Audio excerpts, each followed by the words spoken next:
it was a kosher.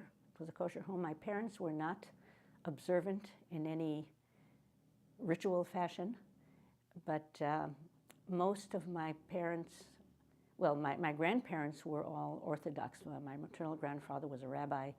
My paternal grandfather was a melamed in Brooklyn, and so when my parents married in a very secular environment in Palestine in 1935, but they immediately decided to keep a kosher home because they wanted family members to feel comfortable, particularly the parents.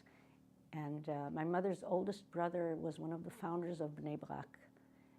When that family emigrated from Poland to the United States, he decided he was not going to go to the Treifene Medine, and emigrated to Palestine and became one of the movers and shakers of Bnei Brak.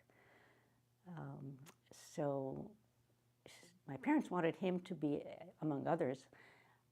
He, however, was so observant that my mother's kashrus was never enough for him. So that made family visits a little awkward.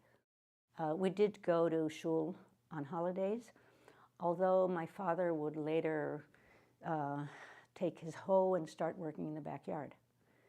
So it was a combination which I think was not that unusual in Palestine at the time, for Zionists to be sort of both traditional in some ways, in many ways, and to carry on the the Zionist socialist tradition of, working the land and so on, in the same day, on Shabbos, on Shabbat.